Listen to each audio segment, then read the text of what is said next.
നമസ്കാരം. ഞാൻ Moideen Shah, independent political observation, സ്വതന്ത്ര രാഷ്ട്രീയ നിരീക്ഷണം, അതിന് ചെയർമാനാണ്. ബഹുമാന്യരെ, നിങ്ങൾക്കെല്ലാവർക്കും എൻ്റെ ഗ്രൂപ്പിനെയും അഭിനന്ദനങ്ങളും ആശംസകളും. ഒരു 3 ദിവസം പരിപാടി ഉണ്ടായില്ല. അതൊരു ബർത്ത്ഡേ ആഘോഷം നടത്തിയപ്പോൾ തണുത്ത കേക്ക് കഴിച്ചതിൻ്റെ ഫലമാണ്. അത് നിങ്ങളുടെ അനുഗ്രഹം കൊണ്ടും പടച്ചനുഗ്രഹം കൊണ്ടും അതെല്ലാം കുറച്ച് വരാണ്.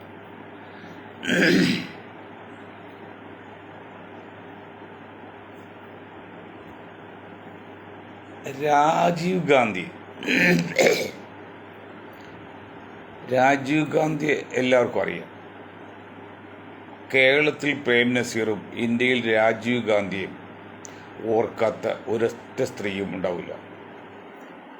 അത്ര സുന്ദരനും വിദ്യാസമ്പന്നനും പാരമ്പര്യവും എല്ലാം കൊണ്ട് ഒത്തിണങ്ങിയ നെഹ്റുവൊക്കെ ഉണ്ടായത്. നെഹ്റുവിന് അത്ര സൗന്ദര്യം ഉണ്ടായില്ല, ബ്ലാക്ക്. അതായത് ആ രാജീവ് ഗാന്ധിയെ അകാലത്തിൽ യമപുരിയിലേക്ക് അയച്ചത്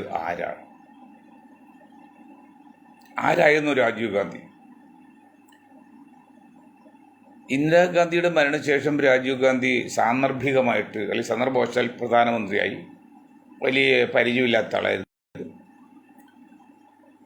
ആ സന്ദർഭത്തിൽ ഐക്യരാഷ്ട്ര സംഘടന സന്ദർശിക്കാൻ പോയപ്പോൾ വിദേശ പ്രവർത്തകർ പല ചോദ്യം ചോദിച്ചപ്പോൾ അതെല്ലാം പ്രൈവറ്റ് സെക്രട്ടറിയോട് ചോദിച്ചാണ് ഉത്തരം കൊടുത്തത്. അതേ രാജീവ് ഗാന്ധി പ്രധാനമന്ത്രി സ്ഥാനമൊക്കെ പോയി പ്രതിപക്ഷ നേതാവായി 4-5 വർഷം കഴിഞ്ഞ് വീണ്ടും ഐക്യരാഷ്ട്ര സംഘടന, അത് പ്രധാനമന്ത്രിയല്ല, പ്രതിപക്ഷ നേതാവാണ്, ചെന്ന് അതുപോലെയുള്ള പത്രപ്രവർത്തകർ അവരുണ്ടാവും ചോദ്യങ്ങൾക്ക് മണി പോലെ ഓഫൻഡായിട്ട് ഉത്തരം പറഞ്ഞു. അപ്പോൾ വിദേശ ശക്തികൾ, പ്രത്യേകിച്ച് ഇസ്രായേലും അമേരിക്ക പോലുള്ള ആ യൂറോപ്യൻ ശക്തികളൊക്കെ ഒരു കാര്യം മനസ്സിലായി. കേവലം 40 വയസ്സ് മാത്രം പ്രായമുള്ള രാജീവ് ഗാന്ധിയെ ഇതുപോലെ കയറുവിട്ട് ഒരു 10-20 വർഷം ഇന്ത്യയിൽ പ്രധാനമന്ത്രിയിട്ട് ആകാണെങ്കിൽ ഇന്ത്യ ലോകത്തിൽ നമ്പർ 1 ആകും എന്ന് കരുതി കൂട്ടിയ ഇന്ദിരാഗാന്ധിയെ അപായപ്പെടുത്തിയ അതേ ടീം തന്നെ രാജീവ് ഗാന്ധിയെ തന്ത്രപരമായിട്ട് പരലോകത്ത് കഴിച്ചു. കാരണം രാജീവ് ഗാന്ധിയെ നിഴല് പോലെ തുടർന്നു പോകുന്ന സോണിയാഗാന്ധി ആ പെരുമ്പത്തൂർ സംഭവത്തിൽ കൂടെ ഉണ്ടായതില്ല. അത് എന്തുകൊണ്ടാണ് അവർക്ക് സുബ്രഹ്മണ്യ സ്വാമി ചോദിച്ചപ്പോൾ സോണിയന് ഉത്തരം കൊടുത്തില്ല. സോണിയ പാവം, അരാഷ്ട്രീയവാദിയല്ലേ. പക്ഷെ അതിൽ കോൺഗ്രസ് എല്ലാവർക്കും അറിയാം അപകടത്തെക്കുറിച്ച്. കളിച്ചവർ സോണിയാഗാന്ധി തന്ത്രമായിട്ട് ഒഴിവാക്കി. അത് സോണിയാഗാന്ധി എന്ന് പറയാൻ പറ്റില്ല, എന്തെങ്കിലും കാരണം പറഞ്ഞ് ഒഴിവാക്കി. അത് ഭസ്മാക്കി കളഞ്ഞല്ലേ കുലദ്രോഹികൾ. ഇപ്പോൾ പറയുന്നു മോഡിജിയെ ഇല്ലാതാക്കാൻ ഇസ്രായേലിൻ്റെ മൊസാദ് പ്ലാൻ ചെയ്യുന്നത് വാർത്ത കണ്ട് എന്ന് പറഞ്ഞാൽ ഇന്ത്യയെ ഉന്നതിയിലേക്ക് എത്തിക്കാൻ സാധ്യതയുള്ള ഒരാളെ പോലും ജീവിക്കാൻ ഈ മൊസാദ് നയിക്കുന്ന അമേരിക്കയും മറ്റ് പാശ്ചാത്യ ശക്തികളും സമ്മതിക്കില്ല. ഇവിടെ എന്ത് പറയുമ്പോഴും അത് മൊസാദാണ്, ഇസ്രായേലാണെന്ന് പറയുന്നല്ലോ. അതൊന്നും അല്ല, ഇസ്രായേലൊന്നും അല്ല അവർ പറയില്ലേ, അമേരിക്ക തന്നെയാണ്. പക്ഷെ അമേരിക്ക അത് പറഞ്ഞാൽ റഷ്യ പോലെ എതിർ ചേരിയത് കുത്തിപ്പോക്കും. പകരം ഇസ്രായേലിന് വായു പോയ പോടൽ എന്തും പറയാമല്ലോ. അപ്പോൾ ഇതെല്ലാം കണ്ടുകൊടുത്തല്ല ഇസ്രായേൽ, ഏജൻസിയല്ല ഇസ്രായേൽ. അപ്പോൾ ആരും ചോദിക്കില്ല, അമേരിക്ക എതിർക്കില്ല. വാസിൽ പുറയിൽ കളിക്കുന്ന ബുദ്ധിഗത അമേരിക്ക തന്നെയാണ്. പല ഉദാഹരണങ്ങളുണ്ട്. യുദ്ധം, ഈ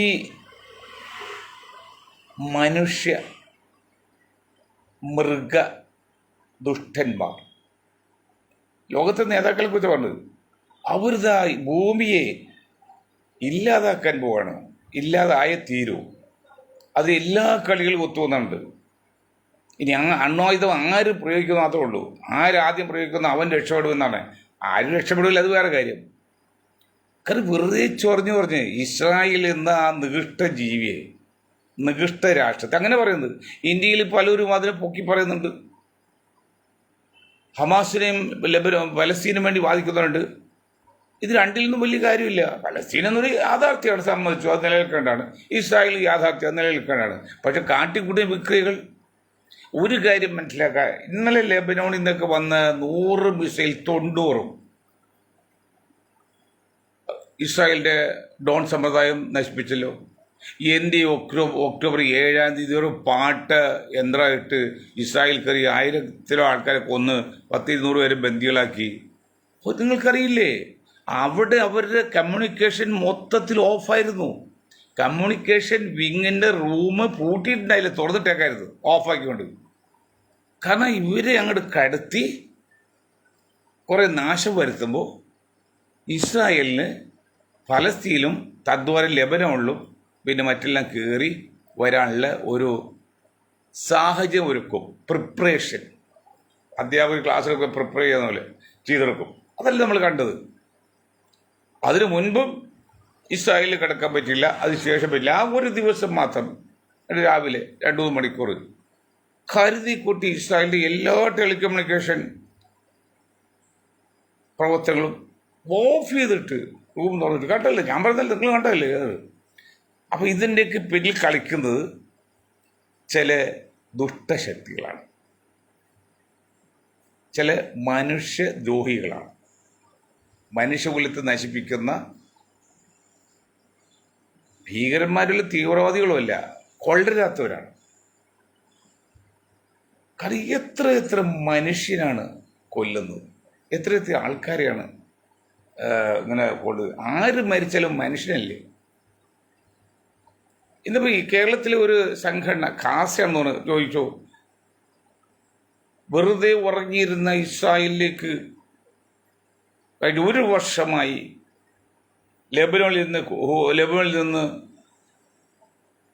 പിന്നെ അക്രമം നടത്തിയതിൻ്റെ ഫലമായിട്ട് 70,000 ഇസ്രായേലിലെ തെക്കൻ ഇസ്രായേലിൽ നിന്ന് കിലോമീറ്റർ അകലം മാറ്റിപ്പാർപ്പിക്കുന്നു. അങ്ങനെ മാറ്റിപ്പാർപ്പിച്ച ഈ ആൾക്കാർക്ക് സ്വതന്ത്രമായിട്ട് ഇസ്രായേലിൻ്റെ ഈ ദക്ഷിണ ഭാഗത്ത് വന്ന് പഴയതുപോലെ ജീവിക്കാനുള്ള അവസരം വരുന്നവരെ യുദ്ധം ചെയ്യും. അതെന്താ വെച്ചാൽ ഒരിക്കലും ലെബനോണിൽ നിന്നൊരു അക്രമം വരരുത് എന്ന് പറഞ്ഞു. നേരിട്ട് നോക്കുമ്പോൾ ശരിയാന്ന് തോന്നാൻ പോലെ കാസക്കുട്ടന്മാരെ. പക്ഷെ നിങ്ങൾ മനസ്സിലായി എന്തുകൊണ്ടാണ് അവർ ചെയ്തത്? ഒക്ടോബർ 7-ാം തീയതി പലസ്തീനിയൽ ഹമാസ് ഇസ്രായേലിൽ കയറി തെറ്റാണ്. അന്ന് ഇന്നും ഞങ്ങൾ പറയുന്നതാണ് തെറ്റാണ്, അങ്ങനെ സ്ഥലത്തും കയറാൻ പാടില്ല. അഥവാ അതിൻ്റെ പ്രതികാരമായിട്ട് 1000 പേരെ കൊന്ന് 2000 പേരെ കൊല്ല 10,000 പേരെ കൊല്ലാം. പ്രതികാരം ചെയ്യാനാണെങ്കിൽ 1:10 അല്ലേ മാക്സിമം. ഇത് 100 ഇരട്ടിയല്ലേ, 1000 ഇരട്ടിയല്ലേ കൊന്നത്. അത് നിരപരാധികളെ, കുഞ്ഞുമക്കളെയും സ്ത്രീകളെയും രോഗികളെയും അഭയാർത്ഥി ക്യാമ്പൊക്കെ. അപ്പോൾ അത് നികൃഷ്ട ജന്മമല്ലേ അത്. നിങ്ങൾ എന്തൊക്കെ പറഞ്ഞു, കാസയൊക്കെ എന്തൊക്കെ പറഞ്ഞ നികൃഷ്ട ജന്മല്ലേ. അങ്ങനെയെങ്കിൽ അഭയാർത്ഥി ക്യാമ്പിൽ ബോംബിട്ട് നശിപ്പിക്കുക എന്നുള്ളത് അതിൻ്റെയൊക്കെ ഉദ്ദേശം എന്താണ്? അതിനാണ് വംശഹത്യ എന്ന് പറയുന്നത്. കാസൊക്കെ മനസ്സിലായി പറഞ്ഞ വംശഹത്യ എന്നുള്ളത്. പലരും ചോദിക്കുന്നുണ്ട്, എന്തിനാണ് ലെബനോൺ അങ്ങനെ ആക്രമിച്ചിട്ടല്ലേ ഇപ്പം ആക്രമിക്കണത്? അതേ സ്ഥാനത്ത് എന്ത് നേടി എന്ത് കൊടുത്തു? നാം പറഞ്ഞില്ലേ, നാം ഒരാളെ നശിപ്പിക്കുമ്പോൾ നാം ഇത് നേടി നോക്കണം. പക്ഷെ ആ നേട്ടം വല്ലതും ഉണ്ടായോ? നേട്ടം വല്ലതും ഉണ്ടായത് മാത്രമല്ല, ഇന്ന് ലോകം അസമാധാനത്തിൻ്റെ, അരക്ഷിതാവസ്ഥയുടെ പക്കത്താണ്. ഈ നിഷ്ഠൂരമായി പ്രവർത്തിക്കുന്ന ഇസ്രായേൽ പോലെ ഒരു രാജ്യത്തെ നിയന്ത്രിക്കാൻ ലോകത്ത് ഒരു ശക്തിയുമില്ലെന്ന് ആരെങ്കിലും ചിന്തിച്ചു കുറ്റം പറയാൻ പറ്റുമോ? എന്താണ് ഈ കാണിക്കുന്നത്? ആരും ചോദിക്കാനും പറയാനില്ല. ഞങ്ങൾ വീണ്ടും വന്ന് ഒക്ടോബറിൽ 7-ാം തീയതി ഹമാസ് കയറിയത് തെറ്റ് തന്നെയാണ്, ഒരു സംശയക്കാരത്തില്ല. കാരണം എന്താ, അവർക്ക് പ്രശ്നങ്ങളുണ്ട്, അവർ രാജ്യം വിട്ടുപോകുന്നു. നമ്മൾ കുഞ്ഞു മക്കൾ നമ്മൾ ശ്രദ്ധിക്കലാണ്ട് അവർ കരയും. കുട്ടികളുടെ ആയുധം കരച്ചിലാണ്, സ്ത്രീകളുടെ ആയുധം കണ്ണീരാണ്. കുഞ്ഞുങ്ങളുടെ ശക്തി കരച്ചിലാണ്, സ്ത്രീകളുടെ ശക്തി കണ്ണീരാണ്, പുരുഷന്മാരുടെ ശക്തി ആയുധമാണ്. അപ്പോൾ പലസ്തീനെ സംബന്ധിച്ച് ഇസ്രായേലും സൗദിയൊക്കെ കോടാനുകോടി രൂപയുടെ എഗ്രിമെൻ്റ് ഒപ്പിയെന്നു. പലസ്തീൻ വിഷയം തന്നെ വിട്ടുപോയി. ആ വിട്ടുപോയപ്പോഴും ഓർമ്മപ്പെടുത്താൻ വേണ്ടി ആണ് അവരന്ന് ചെയ്തതെന്ന് നമുക്കൊരു കാരണം പറയും. അപ്പോൾ പിന്നെ ഇസ്രായേലിൽ അനുഭവിച്ചു പറയുമ്പോൾ വ്യത്യാസം വരും, ഏതിലെന്തോട്ട് അങ്ങനെയൊക്കെ പറയാം. അത് ചിന്ത ലോകത്ത് പലസ്തീൻ എന്ന ചിന്ത വന്ന് ആ മറന്നുപോയ കാര്യം ഓർമ്മയിൽ വന്ന് അതൊക്കെ ശരി തന്നെയാണ്. പക്ഷെ എങ്കിലും അത് കൊടുത്ത വിലയോ. അപ്പം അങ്ങനെ വരുമ്പോൾ ഈ ലോകരാജ്യങ്ങൾ അവരെ അധികാരം നിലനിർത്താൻ വേണ്ടി അതെന്താണ്, അർഹരിൽ നിന്ന് അനർഹർ അധികാരം കൈപ്പറ്റുകയും ആ കൈപ്പറ്റുന്ന അധികാരം നിലനിർത്താൻ വേണ്ടിയാണ് വർഗീയതകളെ അല്ലെങ്കിൽ യുദ്ധങ്ങളൊക്കെ ഉണ്ടാകുന്നത്. ഒരിക്കലും അതൊരു മാനുഷിക പരിഗണനയോ അല്ലെങ്കിൽ മാനുഷിക വിഷയമല്ല. അത് ചിലത് രാഷ്ട്രങ്ങൾ തമ്മിലാണെങ്കിൽ വർഗീയത ഉണ്ടാക്കും, രാഷ്ട്രങ്ങൾ തമ്മിലാണെങ്കിൽ യുദ്ധം ഉണ്ടാക്കും, രാഷ്ട്രത്തിനകത്താണെങ്കിൽ വർഗീയത ഉണ്ടാക്കും. രണ്ടും ലക്ഷ്യം ഒന്ന് തന്നെയാണ്. അവർ അർഹരിൽ നിന്ന് അനർഹർ കൈപ്പറ്റിയ അധികാരം നിലനിർത്താൻ വേണ്ടിയാണ് ഈ വർഗീയത അല്ലെങ്കിൽ യുദ്ധം ഉണ്ടാക്കുന്നത്. ലോകത്ത് ഇന്നും അതെ. അപ്പം അങ്ങനെ പിന്നെ മോശമായിട്ട് പോവുകയാണ്. അപ്പോൾ ഞാൻ ആമുഖമായിട്ട് പറഞ്ഞോളൂ, എനിക്ക് ആകെ 10-25 മിനിറ്റുള്ളൂ. ഇനി നമ്മൾ വീണ്ടും അത് കഴിഞ്ഞ് കേരളത്തിലേക്ക്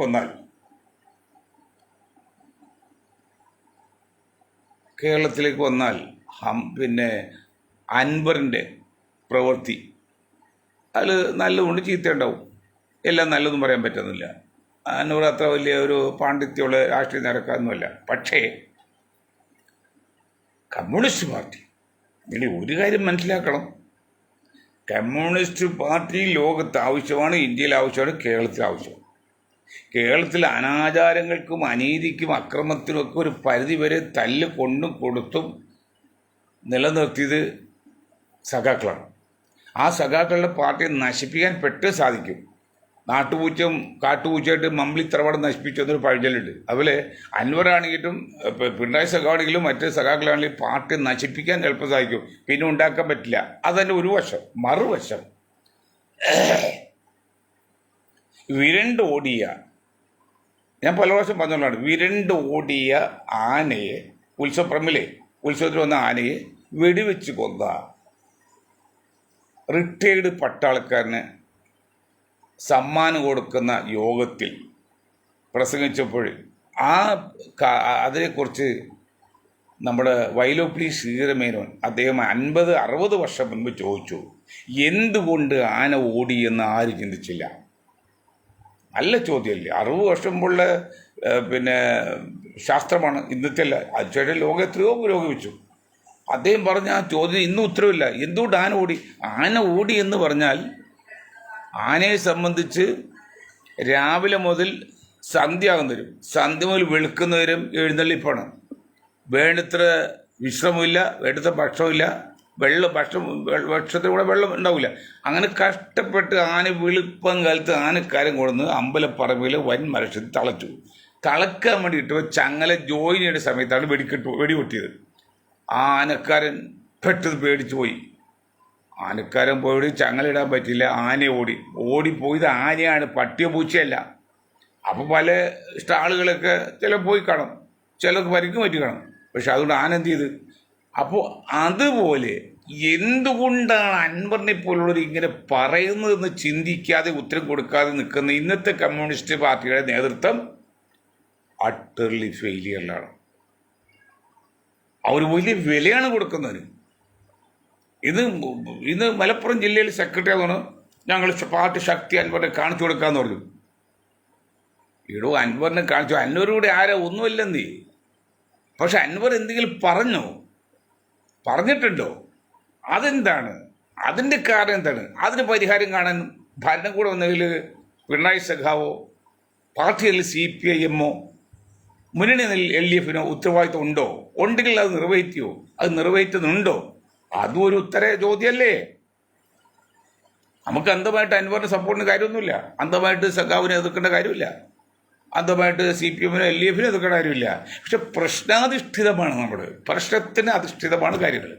അങ്ങനെ വരുമ്പോൾ ഈ അൻവർ എന്ന് പറയുന്ന ആൾ പറയുന്ന ആ കാര്യങ്ങളിൽ എന്തെങ്കിലും കാര്യമുണ്ടോ എന്ന് അന്വേഷിച്ച് അതിന് ഉത്തരം പാർട്ടി സഖാക്കളെയും LDF പ്രവർത്തകരെയും തദ്വാര മലയാളി സമൂഹത്തെയും ബോധ്യപ്പെടുത്തേണ്ട ബാധ്യത, ഉത്തരവാദിത്തം സഖാക്കൾക്കുണ്ട്, LDF നേതാക്കൾക്കുണ്ട്, ഭരണകക്ഷിക്കുണ്ട്, CPM നേതാക്കൾക്കുണ്ട്.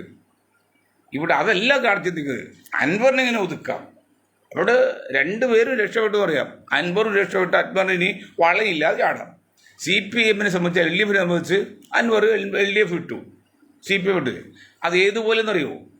ഈ മദിനുണ്ടെങ്കിൽ മതി PDP ചെയർമാൻ, ഈ മദിനയുടെ കാലത്ത് എപ്പോഴും ഉണ്ടെങ്കിലും മദിന യുവന കാലത്ത് ഈ കാക്കരടുത്തുള്ള പള്ളിക്കരക്കാരൻ വേലായുധൻ സംഘപരിവാറിൻ്റെ ട്രെയിനിങ് കഴിഞ്ഞ ആളാണ്, സംഘപരിവാരാണ്. അദ്ദേഹത്തെ PDPയിലേക്ക് കൊണ്ടുപോയിട്ട് അദ്ദേഹത്തെ മുസ്ലിമാക്കി പേര് മാറ്റി മുഹമ്മദ് ബിലാൽ എന്ന പേരിട്ട്. ഇത് കണ്ടുകൊണ്ട് എനിക്ക് എല്ലാ മേഖലയും ഞങ്ങളുടെ ആൾക്കാരുണ്ടല്ലോ, 1-2 RS സുഹൃത്തുക്കൾ എന്നോട് പറഞ്ഞാൽ ചിരിച്ചോട് ഞങ്ങൾ രക്ഷപ്പെട്ടു സാറേ എന്ന്. എന്താ മുഹമ്മദ് ബിലാൽ സ്റ്റേജിൽ കയറി എന്ത് പറഞ്ഞാൽ ഞങ്ങൾക്ക് വിഷയമല്ല, പക്ഷേ വേലായുധം പറഞ്ഞാൽ ഞങ്ങൾക്ക് വിഷയമാണ്. കറക്റ്റ് മനസ്സിലാക്കണം. Psychology, philosophy and science. അതുപോലെ ഇനി CPM സംബന്ധിച്ചോ പിണറായി സഖാവിനെ സംബന്ധിച്ചോ LDF സംബന്ധിച്ചോ ഒന്നുമല്ല അൻവർ. ഇനി അൻവർ എന്ത് പറഞ്ഞാലും പ്രതിപക്ഷത്തിൻ്റെ അക്കൗണ്ടിൽ ചേർത്ത് അത് ഡോൺ കെയറായി തള്ളിക്കളയാം. അപ്പോൾ അൻവർ കാണിച്ചത് സാക്ഷാൽ ഒരു സാധാരണ ബുദ്ധിയൊന്നും പറയാൻ പറ്റില്ല, അതിൽ വീഴ്ചയുണ്ട്. അത് അൻവറിൻ്റെ ആത്മാർത്ഥ സംരക്ഷിക്കാൻ ചോദ്യം ചെയ്തില്ല, ശരിയായിരിക്കാം. പക്ഷേ ഈ വളയില്ലാതെ ചാടി അത് രസമില്ല. അപ്പോൾ അതുകൊണ്ട് നിന്ന് തന്നെ LDFിൽ നിന്നുകൊണ്ട് തന്നെ കുറച്ചുകൂടി നയത്തിൽ നിന്നുകൊണ്ട് ഈ പ്രശ്ന പരിഹാരം കാണാൻ പറ്റുമെന്നൊന്നുകൂടി നോക്കാമായിരുന്നു. നടക്കൂല. ഇപ്പം സഖാക്കൾ പറയുന്നുണ്ട്, പിണറായി പറഞ്ഞിട്ട് നിങ്ങൾ LDF MLA അല്ലേ, LDFിൻ്റെ ആളല്ലേ, നിങ്ങൾ പാർട്ടിയിൽ പറയാവുള്ളൂ, ഇതിൻ്റെ പുറത്ത് പറയാവോന്ന് പറയുന്നത് തെറ്റല്ലേ എന്ന് ചോദിച്ചു. ന്യായമാണ്.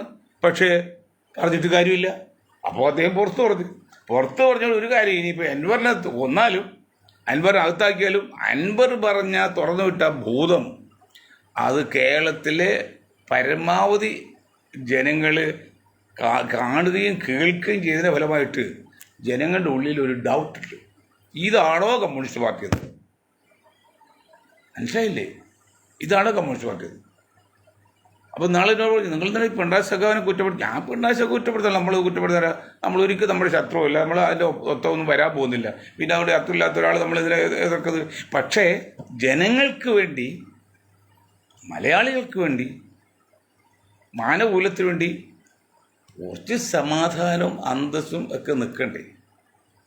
പാർട്ടിയുടെ സഖാക്കൾ പോലീസ് സ്റ്റേഷൻ ചെന്ന് കഴിഞ്ഞാൽ അവർ തന്നെ പറയുന്നു ഞങ്ങൾക്ക് അംഗീകാരം കിട്ടുന്നില്ല, മാത്രമല്ല ചിലപ്പോൾ അകത്ത് കൂടി വരും, അല്ലെങ്കിൽ വെറും കൈയുടെ പുറത്തു കൊണ്ടി വരും. അത് ശരിയാണോ? നമ്മളെന്താണ് ഈ പൊതുപ്രവർത്തനം നടത്തുന്നത്? 4 പേര് മുമ്പിൽ നമ്മൾ അറിയണം. പിന്നെ എന്തെങ്കിലും നേട്ടം പബ്ലിക്ക് കിട്ടുമെങ്കിൽ അതൊരു ഗുണമായിട്ട് കണക്കാക്കാം. അതുകൊണ്ടാണ് നിൽക്കുന്നത്. അല്ലെങ്കിൽ എല്ലാവരും MLA ആണോ MP ആണോ? അല്ല. ഇപ്പം ഞങ്ങളൊക്കെ കുറച്ച് ചെറിയ പൊതുരംഗത്ത് പ്രവർത്തിക്കുന്നുണ്ട്. ഒരു MLA MP ആകാനെല്ലാം അങ്ങനെ ആഗ്രഹം പോലും ഇല്ല. പക്ഷെ നമ്മുടെ കൂടെ നിൽക്കുന്നവർക്ക് ആക്കാൻ പരിപാടിയുണ്ട്. പക്ഷേ എന്താണ്, 4 പേരെ അറിയും ജനങ്ങളുടെ മുമ്പിൽ. മൊയ്തീൻ ഷാണ്, അത് അയാൾ പാവാടക്കാടുന്നോട്ടെ മൂലക്കാടുന്നോട്ടെ എന്ന് പറഞ്ഞ് നിൽക്കും.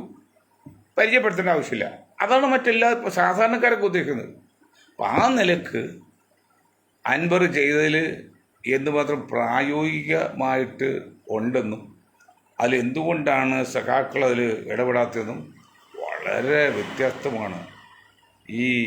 ഞാൻ ഇന്നാളെ പറഞ്ഞില്ലേ, സഖാവിൻ്റെ കാര്യം പറയുമ്പോൾ ഒന്നുകിൽ ചേട്ടൻ വെയിലിട്ടുമ്പോൾ അല്ലെങ്കിൽ ഞാൻ ഊണഴിക്കുമ്പോൾ, അല്ലെങ്കിൽ ഞാൻ ഊണഴിക്കുമ്പോൾ ചേട്ടൻ വെയിലിട്ടുമ്പോൾ എന്ന് പറയുമ്പോൾ അച്യുതാനന്ദൻ്റെ കാലത്ത് പിണറായി സഖാവ് സെക്രട്ടറി ആയിരുന്നപ്പോൾ പാർട്ടിയെയും ഭരണത്തെയും നിയന്ത്രിച്ചത് സഖാവാണ്. കാരണം സെക്രട്ടറിയാണ് പാർട്ടി. കോൺഗ്രസ് പോലെയല്ല, മുഖ്യമന്ത്രിയെ നിയന്ത്രിക്കുന്നത് പാർട്ടി സെക്രട്ടറിയാണ്. പക്ഷെ ഇപ്പോൾ പിണറായി സഖാവ് മുഖ്യമന്ത്രി ആയപ്പോൾ അദ്ദേഹമാണ് പാർട്ടിയെ നിയന്ത്രിക്കുന്നത്, ഭരണത്തെ നിയന്ത്രിക്കുന്നത്. അതാണ് വ്യത്യാസം. അത് ചെറിയ വ്യത്യാസമല്ല. അപ്പം അത് മനസ്സിലാക്കണം. എന്ത് പറ്റി നമ്മുടെ കമ്മ്യൂണിസ്റ്റ് പാർട്ടിക്ക് എന്നുള്ളത് പ്രത്യേകം ശ്രദ്ധിക്കണം. അപ്പോൾ ഇത്തരത്തിൽ ചിന്തിക്കേണ്ട കാര്യം അതാണ്. ഇനി 1-2 നുറുങ്ങ് കാര്യം പറഞ്ഞ് നിർത്തിയേക്കാം. അത് മറ്റൊന്നുമില്ല.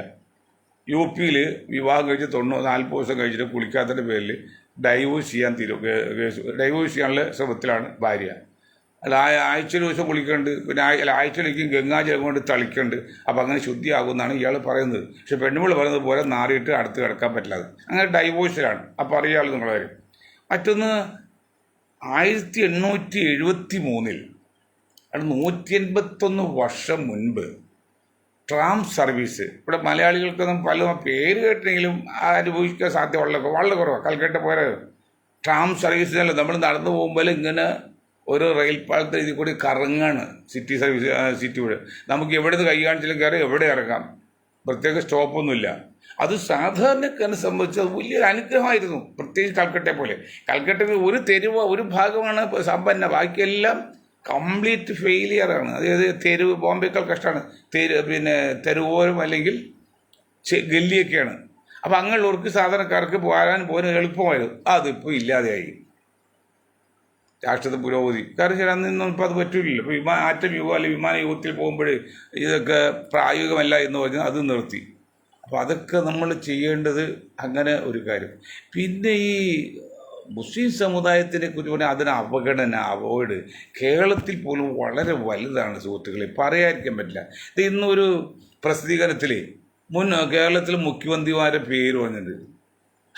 41 ദിവസമാണെങ്കിലും ഒരു മണ്ഡലക്കാലം വരെ നമ്മുടെ ആന്റണി സമ്മതിച്ചല്ല CH മുഹമ്മദ് കോയെ മുഖ്യമന്ത്രിയൊക്കെ ഇരുത്താൻ. എന്തുകൊട്ടെ, എന്നാലും ഒരു ദിവസം ഇരുന്നാൽ പോലും മുഖ്യമന്ത്രിയല്ലേ, ആ ലിസ്റ്റിൽ പേരേ ഇല്ല.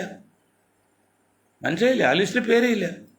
ഇങ്ങനെ അവോയ്ഡ് ചെയ്യാൻ നോക്കിയാൽ, ഇങ്ങനെ മറ്റുള്ള ചില വിഭാഗങ്ങൾ ഒത്തുകൊണ്ട് ഈ ഒരു വിഭാഗത്തെ നശിപ്പിക്കാൻ നോക്കിയാൽ അത് ശരിയാണോ എന്ന് ബുദ്ധിയുള്ള മറ്റ് ഇതര സമുദായങ്ങളും മുസ്ലിം സമുദായം ചിന്തിക്കണം. എന്തുകൊണ്ടാണ് ഞങ്ങളെ ഒറ്റപ്പെടുത്താൻ മറ്റുള്ളവർ ശ്രമിക്കുന്നത്? അതുപോലെ മറ്റുള്ളവർ ചിന്തിക്കണം, എന്തിനാണ് ഇവരെ ഒഴിവാക്കുന്നത്? അവരിൽ തെറ്റ് ചെയ്യുന്നുണ്ടെങ്കിൽ ശിക്ഷിക്കണം, ഒരു കുഴപ്പമില്ല, അതിൽ ഒരു സംശയമില്ല, ആരും ഏറ്റവും ശിക്ഷിക്കണം. പക്ഷെ തെറ്റ് ചെയ്യാതെ നിരപരാധികളെ ശിക്ഷ വിധിക്കുകയും ഇവിടെയാണ് അടുത്ത കാലത്തിൽ പണ്ടോതെ ഇപ്പോഴും കാണുന്നത്. അങ്ങനൊരു അവഗണന, അവോയ്ഡ് എന്നൊക്കെ പറയില്ലേ, അതാണ് ലോകത്ത് ഏറ്റവും വലിയ ശിക്ഷ എന്നുള്ളത്. അവോയ്ഡ് ചെയ്യുന്ന അവഗണനയാണ്. അതായത് ക്ലാസ്സിൽ പുറത്തിറങ്ങുന്ന കുട്ടിക്ക് ഏറ്റവും വലിയ ശിക്ഷ എന്ന് പറയുന്നത് സമൂഹത്തെ ഒറ്റപ്പെടുത്താല്ലേ. അങ്ങനെ ഒറ്റപ്പെടുത്ത് ശരിയാണോ എന്ന് ബുദ്ധിയുള്ള മറ്റ് ഇതര സമുദായങ്ങൾ ചിന്തിക്കണമെന്നേ. എന്താണ് ഇവർ ചെയ്തിട്ട്? ഇപ്പോൾ തമിഴ്നാട്ടിൽ കായൽപ്പെട്ട ഒരു സ്ഥലമുണ്ട്, 100% മുസ്ലിങ്ങൾ വരാം. അവിടെ പോലീസ് സ്റ്റേഷൻ ഇല്ല, അവിടെ ഒരു വഴക്കുമില്ല, വക്കാട ഒന്നുമില്ല, മദ്യഷാപ്പില്ല, ഒന്നുമില്ല. അത്ര നീറ്റായിട്ട് പോകുന്നതാണ്. 100% മുസ്ലിങ്ങളാക്കിയത് കായൽപ്പട്ടണം തമിഴ്നാട്ടിൽ. അപ്പോൾ മുസ്ലിങ്ങൾ ഉള്ളിടത്ത് എല്ലാം കുഴപ്പമാണ് എന്ന് ചില ഇപ്പോൾ കാസ പോലെ അല്ലെങ്കിൽ മാത്യു സാമുവലെ പോലെയൊക്കെ പറയുന്നുണ്ട്. മുസ്ലിങ്ങളുടെ സ്ഥലത്തെല്ലാം കുഴപ്പം. ഏടോ മാത്യു സാമുവലെ, ആരാണ് കുഴപ്പമുണ്ടാക്കുന്നത്? ജീവിക്കാൻ അനുവദിക്കില്ല. നിങ്ങളുടെ അമേരിക്കയും യൂറോപ്യൻ ശക്തികളും ഇസ്രായേൽ ചേർന്നിട്ട് മുസ്ലിം രാഷ്ട്രങ്ങളിൽ പ്രഷർ ഉണ്ടാക്കി, ഗ്രൂപ്പ് ഉണ്ടാക്കി പരസ്പരം അടുപ്പിക്കാണ്. IS എന്ന് പറഞ്ഞില്ലേ, അതിന് സൃഷ്ടി യഹൂദാന്ന് പറഞ്ഞാൽ നിങ്ങൾക്ക് മനസ്സിലാവുമോ? അബൂബക്കർ മുൻപാൻ മരിച്ച് ആരാണ്? അത് ഒന്നാമത് യഹൂദിയായത്, പേര് മാത്രം മുസ്ലിമിനുള്ളൂ. അപ്പോൾ യഹൂദന്മാരും ക്രിസ്ത്യാനികളിലും മുസ്ലിങ്ങളുടെയും പേര് ഇന്ത്യയിൽ പറയുന്ന മുസ്ലിം പേരിന് അവിടേക്ക് ഉള്ളു, അറബി നാട്ടിലേക്ക് ഉള്ളു. അന്നിട്ട് പറഞ്ഞ അതുണ്ടാക്കിയത്. അങ്ങനെയെങ്കിൽ ഇപ്പോൾ ലെബനോൺ വന്ന് അല്ലെങ്കിൽ ഇസ്രായേൽ വന്ന് പലസ്തീൻ വിഷയത്തിൽ ഈ IS എവിടെ പോയി പേര് പോലും ഉണ്ട്, ഒരാളുകൾ വന്നിട്ടുണ്ടോ? അങ്ങനെ അവർ മുസ്ലിങ്ങൾക്ക് വേണ്ടി ഉണ്ടാക്കിയിട്ട് അവർ വേണ്ടേ? അല്ല, മുസ്ലിങ്ങൾക്ക് വേണ്ടി ഉണ്ടാക്കിയതല്ല. മറ്റ് യൂറോപ്യൻസിനും ഇസ്രായേലിനും അമേരിക്ക ഇടപെടാൻ പറ്റാത്ത സ്ഥലത്ത് ഇവരെ വിട്ട് കുഴപ്പമുണ്ടാക്കുക എന്നുള്ളത് അത് IS. അങ്ങനെ എല്ലാത്തിൻ്റെയും താലിബാൻ ഉണ്ടാക്കിയത് അമേരിക്കകൾ, റഷ്യക്കെതിരെ. അപ്പോൾ എല്ലാ രാജ്യങ്ങളിലും ഗ്രൂപ്പേഴ്സ് ഉണ്ടാക്കി, വിഷയം ഉണ്ടാക്കി, സംഘർഷം ഉണ്ടാക്കി, സമാധാനം ഇല്ലാത്ത രാജ്യമാക്കുന്നത് അമേരിക്കയും ഇസ്രായേലും യൂറോപ്യന്മാർ ചേർന്നാടൊക്കെ കാസെ അല്ലെങ്കിൽ മാത്യു സാമുവലെ പറയുന്നയോ? മുസ്ലിം രാഷ്ട്രങ്ങൾ ശരിയാണ്, ഇപ്പോൾ കാണുന്ന പല മുസ്ലിം രാഷ്ട്രങ്ങളെ അപേക്ഷിച്ച് ഇന്ത്യ മുസ്ലിങ്ങൾക്ക് കുറച്ചുകൂടി സൗകര്യമാണെന്ന് പറഞ്ഞാൽ തെറ്റു പറയാൻ പറ്റില്ല. പക്ഷേ എന്തുകൊണ്ട് മറ്റു രാഷ്ട്രങ്ങൾ ഉണ്ടാക്കുന്നു? അതാ ചിന്തിക്കേണ്ടത്. അപ്പോൾ ഇക്കാര്യത്തിൽ കാര്യം പറഞ്ഞുകൊണ്ട് ഞാൻ എൻ്റെ വാക്കുകൾ ഒരു കാര്യം പറഞ്ഞ് നിർത്തിയേക്കാം. അതായത് കോഴിക്കോട് ബനിയാസും പർദ്ദ കത്തിച്ച് ചില സ്ത്രീകൾ സമരം നടത്തി. അത് വേണ്ടത്ര പ്രാധാന്യത്തോടെ പത്രമാധ്യമങ്ങൾ വാർത്തയും കൊടുത്തു. എന്നാൽ ആ പർദ്ദ വിരുദ്ധ തരുണീമണികളെ, പർദ്ദ വിരുദ്ധ തരുണീമണികൾക്ക് പ്രോത്സാഹനം കൊടുത്ത പത്രമാധ്യമങ്ങളെ അമേരിക്ക ഉൾപ്പെടെയുള്ള സ്ഥലങ്ങളിൽ നടത്തിയ ബ്രിട്ടൻ ഉൾപ്പെടെ സ്ഥലങ്ങളിൽ നടത്തിയ അന്വേഷണത്തിൽ അവിടുത്തെ ബുദ്ധിജീവികൾ പറയുന്നത് പർദ്ദ ധരിച്ച സ്ത്രീകളെക്കാൾ സൗന്ദര്യവതി അല്ല പർദ്ദ ധരിക്കാത്തവർ. ആരോഗ്യത്തിലും സൗന്ദര്യത്തിലും പർദ്ദ ധരിച്ചവർക്കാണ് വൃത്തിയും ശരീരഭംഗിയും ആരോഗ്യമുള്ളതെന്ന് അമേരിക്കൻ ജേർണൽ ടെസ്റ്റ് ചെയ്ത് കണ്ടുപിടിച്ച റിപ്പോർട്ട് വന്നിട്ട് മാസങ്ങൾക്ക് മുൻപ്. അപ്പോൾ പർദ്ദ ധരിക്കാവുന്നത് തെറ്റല്ല, പക്ഷെ ഈ മുഖം മൂടി നടക്കണല്ലോ, അതൊന്നും നമ്മൾ പ്രോത്സാഹിപ്പിക്കുന്നില്ല. പിന്നെ അതിൽ കാര്യം പർദ്ദ അത് വെള്ള വസ്ത്രയിൽ കുറച്ച് ഭംഗിയാവും. പിന്നെ തലമറക്കുക. നിങ്ങൾ ഒരു കാര്യം മനസ്സിലാക്കുക, കന്യാസ്ത്രീകൾ തലമറച്ചല്ലേ ക്ലാസ് എടുക്കാൻ വരുന്നത്. എന്നിട്ട് അവിടെ മുസ്ലിം പെൺകുട്ടികൾ തലമറക്കാൻ പാടില്ല പറഞ്ഞാൽ അത് വിരോധാഭാസമല്ലേ? മറ്റൊന്ന് നിങ്ങൾ ഹോട്ടലിൽ പോയി നോക്ക്, ഇപ്പോൾ പരമാവധി ഹോട്ടലുകളിലും തല വലിയ കാപ്പിട്ട് മറയ്ക്കുകയാണ്, വലിയ തൊപ്പി പോലെ. കാരണം മുടിയുടെ കൊഴിയും അത് ഭക്ഷണത്തിൽ വീഴാൻ സാധ്യതയുണ്ട്. അതെല്ലാം അങ്ങനെ നൂറ് കാര്യങ്ങളുണ്ട് തല മറക്കുന്നുണ്ട്. അത് പാടില്ല എന്ന് പറയുമ്പോൾ അത് ആശയപരമായിട്ടല്ല, അതൊക്കെ ഇസ്ലാമോഫോബിയയുടെ പര്യായമാണ്. അത് നമുക്ക് മുഴുവൻ അംഗീകരിക്കാൻ പറ്റില്ല എന്ന് വിചാരിച്ച് പർദ്ദയുടെ കൂടെ മുഖത്ത് ഒരു മറയിട്ട് നടക്കുന്നതിന് ഞങ്ങൾ സമ്മതിക്കില്ല. മതത്തെ പുറത്തു പോയാലും ശരി, പർദ്ദ ഇട്ടു, അത് കുഴപ്പമില്ല, അത് വെള്ള വസ്ത്രമാക്കി ഉപകരിക്കുന്നുള്ളൂ. ഇത്രയും കാര്യം പറഞ്ഞ് ഞാൻ എൻ്റെ വാക്ക് നിർത്താണ്. നിങ്ങൾക്ക് ഒരായി നന്ദി. ജയ് ഹിന്ദ്.